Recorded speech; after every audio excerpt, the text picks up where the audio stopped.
puisque dans l'avenir tu te construis, puisque dans le passé je me détruis. Je te dédie cette lettre. Je ne sais pas si je réussirai finalement à te la donner.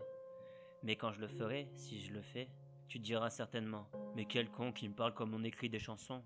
Tu me diras sûrement que t'as une vie, un mari, une maison. Je te répondrai ici en te disant que j'ai jamais réussi à t'effacer de mon esprit. J'aimerais juste savoir comment les autres arrivent-ils à oublier. Comment trouvent-ils le moyen de continuer, d'aimer à nouveau? Comment toi tu as fait? Enfin, si tu m'as réellement aimé bien sûr. J'aimerais savoir comment rendre ces souvenirs moins douloureux. Comment imaginer qu'avec lui tu feras plus que danser sous la pluie. Tu feras plus que nous n'avons jamais vécu. Comment se dire que ça aurait pu être moi? J'aimerais juste savoir pourquoi mes fantômes sont-ils aussi violents. Pourquoi le temps sur moi ne fait qu'empirer les choses. Si jamais t'as pas encore arrêté la lecture, sache que malgré tout, t'es sûrement la meilleure chose qui me soit jamais arrivée. Je sais que je me plains tout le temps, que je suis pas le mec le plus drôle ni le mec le plus fort du monde.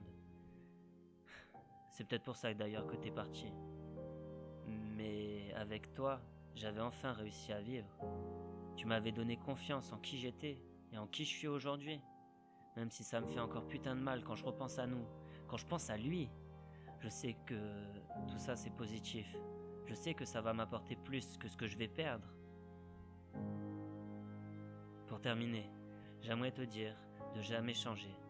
J'aimerais te dire de rester cette fille que j'ai vue grandir. J'aimerais te dire, même si je vais me faire traiter de connard, mais que je t'aime. Peut-être comme personne ne t'a jamais aimé. Continue de vivre. Je vais tenter de faire de même de mon côté. J'espère qu'on se reverra.